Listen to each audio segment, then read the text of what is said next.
तो ये कथा तो होनी नहीं थी, कैंसिल हो चुकी थी लगभग। इन बच्चों ने बड़ी हिम्मत किया है और मैं अपनी व्यासपीठ की खूब सारी शुभकामनाएं राम कथा मंडल के। अरे महाराज, अरे महाराज,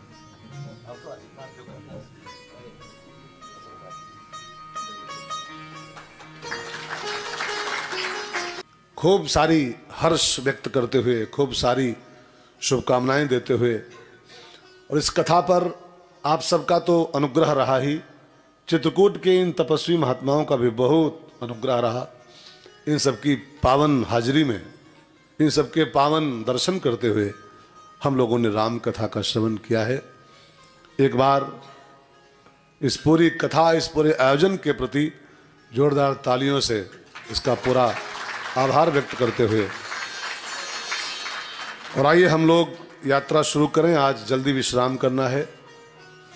आज सबसे अधिक जल्दी हमारे कलाकारों को रहेगी क्योंकि इनकी गाड़ी बहुत जल्दी है, इनको जल्दी भागना होगा, फिर हमको भी जल्दी रहेगी। और आप में से बहुत लोगों को तो निकल चुके हैं, बहुत निकलने वाले हैं, लेकिन आप आए, बाहर आए, और आप सब इस कथा से खूब भर भर के जाना और जाते समय बहुत सावधानी बरतना। वाहनों से आजकल कोहरा बहुत है, खूब सावधानी के साथ यात्रा पूरी कीजिएगा अपनी। मेरी शुभकामनाएं तो आपके साथ रहेंगी ही आपके घर तक। तो सभी को मंगलमयी कामनाएं देते हुए, और जिन लोगों ने इस कथा में चाहे तन से, चाहे मन से, चाहे धन से जिस प्रकार का सहयोग किया है, सभी के प्रति खूब सारा आशीर्वाद देते हुए, और दिशा टीवी के हमारे श्रोता जो अपने घरों से बैठकर इस चित्रकूटी प्रसाद को पाए हैं, चित्रकूट की इस राम कथा का श्रवण किए हैं, उन सभी के प्रति भी खूब सारा आशीर्वाद व्यक्त करते हुए, और आइए बात शुरू की जाए। तो कल हम लोगों ने सुंदरकांड ज्यों त्यों पूरा किया था, और सुंदरकांड का लंका कांड भी प्रवेश कर गए थे हम लोग। लिंग थाप विधिवत कर पूजा, शिव समान प्रिय मोहिन दूजा। भगवान रामेश्वरम की स्थापना राम जी ने अपने हाथों से की, पुल बन ही गया था। देखो, राम जी पुल बना के पार जाएं ये कोई बात नहीं है, जिसका नाम ही पुल है। नाम लेत भवसिंधु सुखाही, जिसका एक बार खाली राम बोल दो तो सारा भवसागर सूख जाए। हा? वो राम पुल बना के पार जाए, बंदरों से पत्थर ढोएं। इसके पीछे एक विज्ञान है। भगवान चाहते हैं कि आपकी ऊर्जा हमारे लिए खर्च हो। भगवान चाहते तो, अरे यार, जो एक पग में पूरा ब्रह्मांड नाप सकते हैं, है ना। सोचो, बलि के यहाँ गए थे, एक कदम में पूरा ब्रह्मांड नाप लिया था। ये अमुद्र समुद्र क्या है उनके लिए, राम जी के लिए। लेकिन राम चाहते थे सब पत्थर ढोएं, सब पसीना बहावें मेरे लिए। इंसान की ऊर्जा जब भगवान में लगती है तो ऊर्जा भक्ति बन जाती है, और ऊर्जा जब संसार में लगती है तो ऊर्जा का ह्रास होता है, और भगवान लगती है तो ऊर्जा का रास होता है। दो शब्द हैं, ह्रास और रास। संसार में एनर्जी लगाओ, ये एनर्जी का ह्रास है, और परमात्मा में ऊर्जा लगे हमारी तो ये ऊर्जा का रास है प्रभु के साथ। तो भगवान चाहते थे ये बंदर भालू जो सब एक ऐसे सुभट निकाय, तो ये चाहते थे कि अपनी शक्ति को मेरे लिए खर्च करो। नहीं तो पुल की कौन जरूरत थी यार। राम जी चाहते तो ऐसे खड़े होकर कहते सूख जा, सागर पूरा सूख जाता, सब एक बाण मारते सूख जाता। तो बानर भालुओं की ऊर्जा राम में लगे, सो भगवान ने पुल बनवाया, और 5 दिन के बहुत कठिन परिश्रम के बाद वो पुल तैयार हुआ। रामेश्वरम की स्थापना करते हुए राम जी लंका पहुंचे हैं, और रामेश्वरम की स्थापना के साथ भगवान ने एक वरदान दिया था संसार वालों को कि जे रामेश्वर दर्शन करी हैं ते तनु तजी मम लोक सिधरी हैं।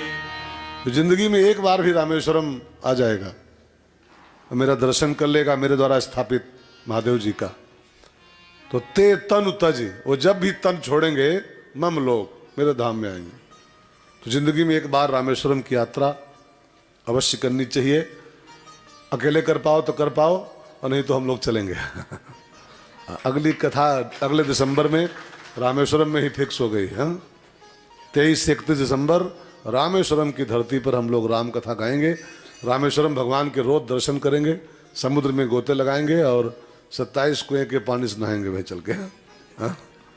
राम कथा सुनेंगे रामेश्वरम में। 23 दिसंबर से 31 दिसंबर तक राम कथा रामेश्वरम में प्रस्तावित है, लगभग फिक्स है। अब वो लगभग माने 10% में कुछ भी हो सकता है, लेकिन 90% फिक्स है।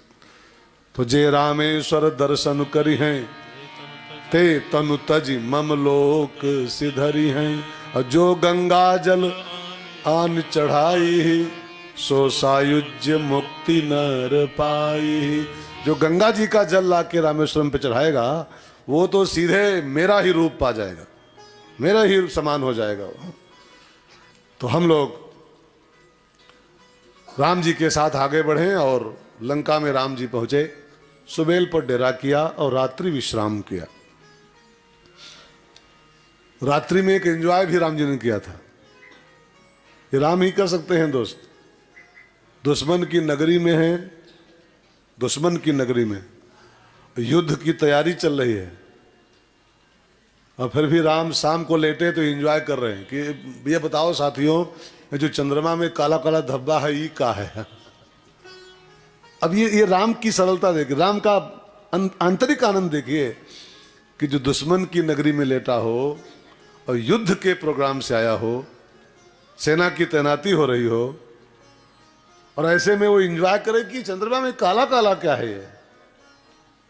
हम लोग बचपन में सुनते थे दादी और नानी के मुंह से कि एक बुढ़िया बैठी सूत काट रही ऊपर है। सुने हैं आप लोग? एक बुढ़िया बैठी सूत काट रही है। राम ही ये काम कर सकते हैं कि युद्ध के माहौल में भी एंजॉय कर सकते हैं, आनंद ले सकते हैं। ध्यान देना, ये जीवन भी एक युद्ध ही है। Life is a struggle. एक जीवन ही संग्राम है भाई बहनों, इसी में एंजॉय करना है आपको। युद्ध का पूरा माहौल है इस संसार जीवन में, पूरा एक रणांगण है, ये संसार है, जीवन हमारा आपका, और इसी रणांगण में आपको एंजॉय करना है, मौज लेनी है जीवन की। वो एक कहानी मैंने बचपन में सुनी थी बहुत पहले कि एक राजा साहब जा रहे थे घोड़े से, तो उनका घोड़ा प्यासा था, तो वो एक खेत में रहट चल रहा था। रहट समझते हैं ना आप लोग? वो लकड़ी से बाल्टी बंधी होती है और खट खट खट खट की आवाज़ करता है और पानी निकालता है, खेत सींचते हैं। पहले बहुत पुराने ज़माने की बात है ये। तो किसान कोई रहट से पानी खींच रहा था और गड्ढे में पानी गिर रहा था, तो राजा साहब को लगा पिला लें, प्यासा है। महाराज जी प्यासे थे, तो किसान के पास आए, तो पानी पिला लूँ क्या? घोड़ा प्यासा है, पानी पिला लूँ? पिला लीजिए, अरे आपका ही तो है, आप राजा हो। तो घोड़े को पकड़ के वो गड्ढे के पास लाए, कहा चलाओ पानी गिराओ। और वो चलाया रहट तो खट खट खट खट की आवाज़ शुरू हुई, खटपट खटपट, और जो खटपट शुरू हुआ घोड़ा बिदक के भागा। तो महाराज ने कहे तो बंद करो खटपट यार, कैसे पिएगा पानी? खटपट में कहीं पानी पी पाएगा? बंद करो। बंद किया तो पानी बंद हो गया। पानी बहुत थोड़ा में होता है, वो तो छोटे डिब्बे से पानी आता है, रहट बंद, पानी खत्म।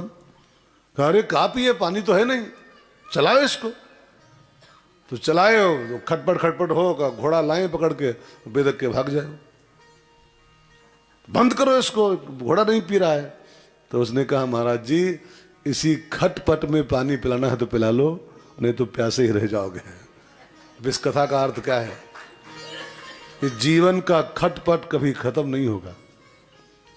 कोई उम्मीद करे कि परम शांति हो जाए, सब पायो परम विश्राम हो, कोई सन्यासी महात्मा भले पाले, संसार में आए हो तो कहाँ जिंदगी में विश्राम मिलने वाला है। एक बड़े प्यारे कथाकार हैं किरीट भाई जी, वो कहते हैं संसार में केवल 3 लोग ही शांति पा सकते हैं, बस 3 लोग केवल सुखी जीवन जी सकते हैं। सुखी हैं 3 लोग, एक जो अभी अपनी अम्मा के पेट में है, पैदा नहीं हुए, 2 जो मरघट पहुंच चुके हैं, और तीसरे जो भगवान के बन चुके हैं साधु महात्माओं की तरह। बाकी कहाँ यार, कहाँ? खटपट में ही एंजॉय करना है जीवन का, इसी में मौज लेनी है। कोई भी ये मत माने कि जब सब पूरी सुखी हो जाएं तब पानी पिएंगे, तब इंजॉय करेंगे, तब जीवन में शांति से रहेंगे। उम्मीद मत पालिएगा, इसी में मौज करो, इसी में। तो जिंदगी गम का सागर भी है, इसके उस पार जाना पड़ेगा। और जिंदगी प्यार का गीत है, इसे हर दिल को गाना पड़ेगा। तो भगवान ने एंजॉय किया रात में। फिर तो गोस्वामी जी कथा को आगे बढ़ाते हैं। भोर हुआ, युद्ध की शुरुआत का दिन है आज। युद्ध शुरू हो उसके पहले भगवान राम ने एक मीटिंग लिया। अटैक किया जाए उसके पहले एक मीटिंग लिया और पूछा लोगों से, मंत्रियों से कि क्या होना चाहिए। तो लक्ष्मण ने कहा होना क्या चाहिए, अब तो युद्ध करो, बस शुरू अटैक करो। तो जामवंत खड़े हुए, बुढ़े थे वो। जामवंत ने कहा ठाकुर जी युद्ध तो होना ही होना है, करने ही आए हैं, लेकिन मेरी इच्छा है कि एक बार रावण को समझाने की चेष्टा की जाए। मान जाए रावण, मान जाए तो युद्ध ना हो। युद्ध का अंजाम बहुत भयंकर हो सकता है, कितने मरेंगे कितने कटेंगे क्या भरोसा है। राम को भी यह प्रस्ताव अच्छा लगा और राम जी ने अंगद को रेडी किया। अंगद जाओ, एक बार रावण को समझाओ। मान जाए रावण तो जानकी जी को दे दे तो युद्ध ना हो। तो मेरा मिशन है जानकी वो मिल जाए तो युद्ध न करूं, मान जाए समझाने से। तो अंगद को रेडी किया। अब देखो राम जी रावण को डरते नहीं हैं कि वो बार बार दूत भेज करके और है ना शांति का प्रस्ताव भेज रहे हैं, संधि का। राम जी रावण को डरते नहीं। एक बार कालहुसन, रावण क्या है, एक बार कालहुसन लड़ रही, काल भी सामने खड़ा हो तो राम पीछे नहीं हटने वाले। फिर ये संधि क्यों, फिर ये समझौता क्यों बार बार? इसका एक बहुत गंभीर कारण ये है, कई लोग एक सिद्धांत देते हैं समाज में, कई लोग हैं ना, वो कहते हैं सठे साठ्यम समाचरेत, जैसे को तैसा व्यवहार करना चाहिए, जैसा करे उसको सब वैसा व्यवहार करना चाहिए। मैं कहूं ये सिद्धांत अधूरा है, ये सिद्धांत गलत है। जैसे को तैसा व्यवहार नहीं करना चाहिए। अच्छा, जैसा व्यवहार रावण ने किया वैसे व्यवहार राम जी करें तो फिर रावण में और राम में फर्क क्या बचेगा, है ना? जो रावण ने किया था वही राम जी कर दें। कोई आपको तमाचा लगाए और आप उसको तमाचा मार दो तो उसमें और आप में फर्क क्या रह गया? कोई आपको गरियाए और आप उसको पटत गरियाओ तो जैसा वो है वैसे तो आप हो गए। अगर वो नीच है तो फिर नीच तो आप भी हो गए। अच्छा एक बात और सुनो, कुत्ता हमको काटे मान लो और हम कहें सठे साठ्यम समाचरेत, जैसे को तैसा, अब दौड़ाओ को तो तुमको हम काट के मानेंगे, आज तुमको हम काट के मानेंगे और दौड़ के हब्बद कुतो काट खाओ तो क्या होगा? तो फिर लोग क्या कहेंगे कि मान लो वो तो कुत्ता है ही है, तो कुत्ता है काट लिया, लेकिन आप तो कुत्ता नहीं हो, अब तो इंसान हो। तो जैसे को तैसा नहीं। कोई दारू पी के हमको गरियाए तो हम भी दारू पी के उसको गरियाए, तो फिर वो दर हुआ तो आप फिर क्या हुए? आप भी तो वही हो गए। जैसे को तैसा नहीं। हमारे यहां शास्त्रों की आज्ञा है, जो तो को कांटा बोए ताहे बो तो फूल, और तो को फूल हैं, वाको है त्रिशूल। उसके लिए कांटे त्रिशूल बन जाएंगे। आपको फूल के फूल मिलेंगे, उसको वही कांटे त्रिशूल बन जाएंगे। तो सठे साठ्यम नहीं, अधूरा सिद्धांत है। कई जगह ठीक है, कहीं लागू करना पड़ता है, इसको भी है, लेकिन राम और रावण में ही तो फर्क है जी, यही तो फर्क है। रावण ने जो किया है वही राम जी करें, रावण ने गलती किया तो राम भी गलती करें, तो फिर रावण और राम में फर्क क्या रह जाएगा? इसलिए भगवान राम ने एक बार अंगद को भेज के समझौता करने की चेष्टा किया, जानकी जी को दे दो, लफड़ा ना हो, फालतू में युद्ध ना हो। अंगद चलने को तैयार हुआ। अंगद ने कहा सरकार एक समस्या है, मैं कभी दूत नहीं बना हूं, दूत का काम मैंने कभी आज तक किया नहीं। मैं राजकुमार हूं, मैं युवराज हूं, मैं दूत नहीं हूं किसी का। अब आप ड्यूटी दे रहे हो तो जा तो रहा हूं, लेकिन दूत का काम तो हनुमान जी करते हैं बढ़िया। राम का दूत कौन है? अंगद की हनुमान। हनुमान जी ने अपना परिचय दिया है, रामदूत मैं मातु जानकी, रामदूत मैं मातु जानकी, सत्य शपथ करुणा निधान की, सत्य शपथ करुणा निधान की। रामदूत अतुलित बल धामा, रामदूत अतुलित बल धामा, अंजनी पुत्र पवन सुत नामा, अंजनी पुत्र पवन सुत नामा। अंगद दूत नहीं है, रामदूत तो हनुमान है। अंगद पहली बार ये इस पोस्ट पर पोस्ट हुआ है, तो उसने कहा सरकार जाता रहा हूँ, अनट्रेंड रामदूत हूँ, अनट्रेंड दूत हूँ, उनको बातचीत की वो तमीज तो नहीं है।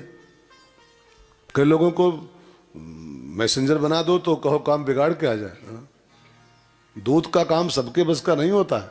प्रगल्भा, दूत का लक्षण नंबर 1 है प्रगल्भा। प्रगल्भा माने अपनी बात को सही ढंग से प्रस्तुत करने वाला। कई लोग मेरे से कहते हैं कि महाराज जी आपका हम दूत बनना चाहते हैं, फोन वोन जो आए तो सब हम डील करें। हमने 2-1 को ड्यूटी लगाई भी है, 2-1 को मारा, सब बिगाड़ डाले, पूरा प्रोग्राम है हमारा। हाँ, सब कथा मिलती हो काट डाले हुए हैं। हमने कहा नहीं, अब दूत वूत नहीं बनाएंगे किसी को, हम खुद दूत बनेंगे। रामदूत मैं मातु जानकी। हाँ, कई लोगों को हमने ट्राई करके देखा है 2-4 को, लेकिन वो साहब बड़ा मामला गड़बड़ है समाज का, मामला बहुत गंभीर है। सच्चाई आपको सबको पता होगी, आजकल जिसकी उठाओ पूछना बड़ा मामला गड़बड़ निकलता है सब। तो हमने 2-4 ट्राई किया, गुस्साए भी लोग गए। हमने कहा भाई साहब अब मैसेंजर हम ही बनेंगे अपने, खुद सेवा अपनी करेंगे हम। तो दूत का काम आसान नहीं है जी। बातचीत करना, ठीक से आदमी को बातचीत के माध्यम से डील करना, ये सबके बस का काम नहीं होता है। कई लोग तो को बातचीत करते करते मारपीट शुरू कर दे, बातचीत में मारपीट शुरू कर दे। तो अंगद ने कहा सरकार जा तो रहा हूं, लेकिन मुझे इस बात का अनुभव नहीं जरा भी, कैसे बातचीत करना है, बातचीत का विषय क्या रहेगा, सब्जेक्ट क्या रहेगा, हेडिंग क्या रहेगी, वो कुछ बता दो, कुछ गाइड कर दो, फिर मैं उसी पर विस्तार कर लूंगा। तो भगवान राम ने अंगद को चलते समय एक मैसेज दिया है कि रावण से इस टॉपिक पर बात करना। और जो हेडिंग राम जी ने दिया है, बड़ी प्यारी हेडिंग है, जरा इसको सब लोग गाओ। काजू हमार तासुहित होई, काजू हमार तासुहित होई, रिपुसन करे हो बत कहीं सोई, रिपुसन करे हो बत कहीं सोई। काजू हमार तासुहित होई, काजू हमार तासुहित होई, रिपुसन करे हो बत कहीं सोई, रिपुसन करे हो बत कहीं सोई। मेरा भी काम हो जाए, माने जानकी हमको मिल जाए, और तास हित उसका भी अहित न होने पाए, इस ढंग से बातचीत करना। राम कथा सुन के ये सब पकड़ते रहिए जीवन में। रावण का भी अहित नहीं होना चाहिए इस संसार में। हमारे द्वारा किसी का अहित न हो, हमारे दुश्मन का भी अहित न हो, ऐसी जीवन शैली बनाओ। राम कथा सुन के भी अगर दूसरे का बुरा सोचते रहे तो फिर राम कथा सुनने का मतलब क्या रहा? रावण का भी बुरा नहीं होना चाहिए, अहित नहीं होना चाहिए। अब तो सीता अंगद राम जी का मैसेज लेकर के रावण की सभा में आए, और मैं अब संक्षेप में कहूं तो अंगद जी ने कई एंगल से रावण को समझाने की चेष्टा किया।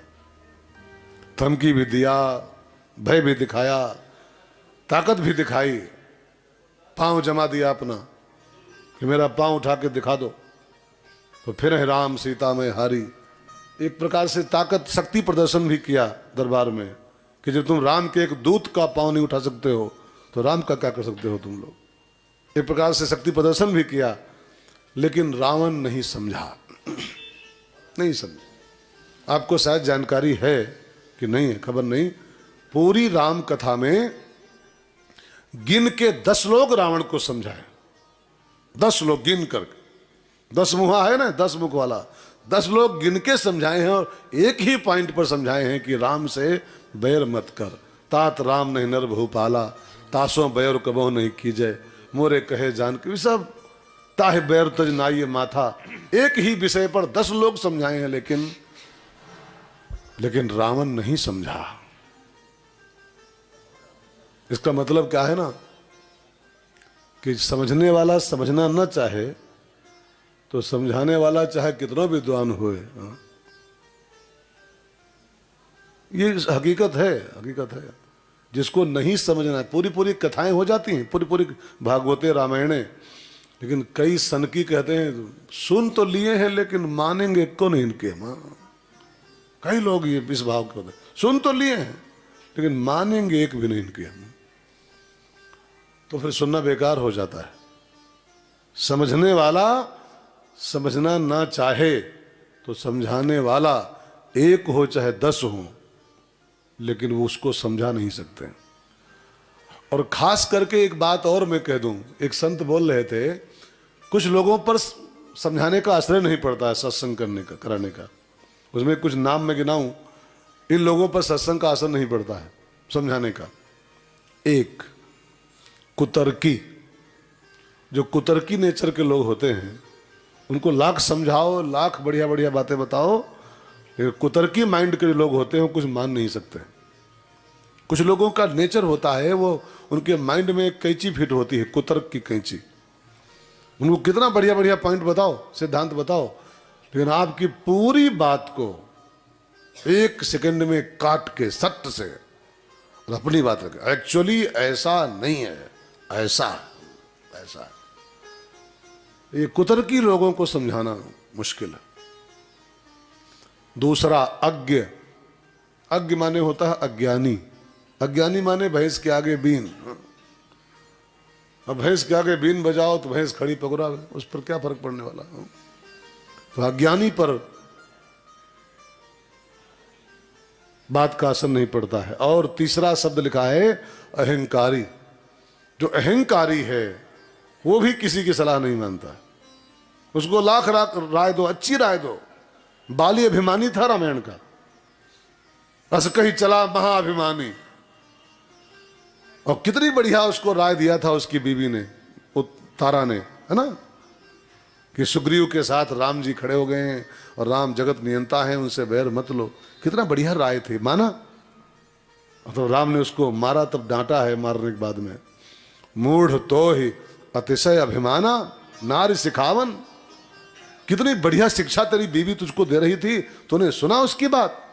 नहीं सुना, नहीं सुना तो अब जेल, अंजाम भुगत। लेकिन अहंकारी आदमी किसी की राय नहीं मान सकता है।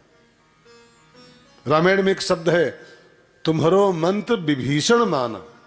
विभीषण माने क्या होता है? जो भीषणता से मुक्त है, जो अहंकार से मुक्त है, जो कठोरता से मुक्त है अंतःकरण की, वो किसी की सलाह मान सकता है। देखो, एक ही हनुमान ने विभीषण को मंत्र दिया और उसी हनुमान ने रावण को मंत्र दिया, लेकिन विभीषण माना और रावण नहीं माना। हनुमान वही का वही, विभीषण माना और रावण नहीं माना। क्यों? क्योंकि वो विभीषण है और वो भीषण है। विभीषण किसी की बात मान सकता है, भीषण किसी की बात नहीं मानता है, जो अहंकारी है। ठीक है? कितना बढ़िया मंत्र माने सलाह, मंत्र माने राय, कितनी बढ़िया राय तो मान नहीं सकता जो भीषण है। और चौथा शब्द लिखा है, ये 4 प्रकार के लोग किसी को मानते नहीं, न किसी की मानते हैं, न गुरु की मानते हैं, न संत की मानते हैं, न शास्त्रों की मानते हैं, न किसी की मानते हैं, किसी की नहीं मानते, न बीवी की मानते। बीवी को तो मानना पड़ेगा मजबूरी में, लेकिन बाकी हाँ मजबूरी में मानना पड़ता, नहीं मानो चाय नहीं पाएंगे पीने को। हमारी बात से सहमत है ना भैया? तो मेरे कहने का भाव खाली इतना। चौथा शब्द है, एक प्रकार होता है समाज में लोगों का, दूसरे की बात न सहने वाले। ध्यान देके सुनेगा, एक नेचर होता है जीव का, इंसानों का, दूसरे की बात को न सहने का स्वभाव। किसी किसी को भगवान ने ऐसा सॉफ्टवेयर बना के भेजा ऊपर से है उनका कि वे दूसरे की बात सहना ही नहीं चाहते, वो अपनी ही चलाना चाहते हैं। ऐसे लोगों पर भी सत्संग का असर नहीं पड़ता। रावण अहंकारी है, रावण मूर्ख भी है, मूर्ख भी रावण है, पंडित है लेकिन मूर्ख भी है। आपने शायद दशहरा में कभी देखा होगा, रावण के जो वो लगता है ना मुखौटा, उसमें एक खोपड़ी गधा की भी होती है। हाँ, कभी गौर से देखिएगा, ऊपर एक गधा का माइंड फिट होता है। वो सब कुछ होने के बाद भी गधा है, वो गधा है। 4 वेद का पंडित होने के बाद भी एक उसकी खोपड़ी गधा की है। हमने देखा है बचपन में, लाइक हो वो होते ना, एक ऊपर ऐसे गधा होता है। तो सब कुछ हो लेकिन गधा माइंड, गधा माइंड। मैं 10-10 लोग समझाए एक ही पॉइंट पर और वो माना ही नहीं। अंगद वापस आ गए, राम जी से कहा सरकार युद्ध ही करना पड़ेगा, मानेगा नहीं हो।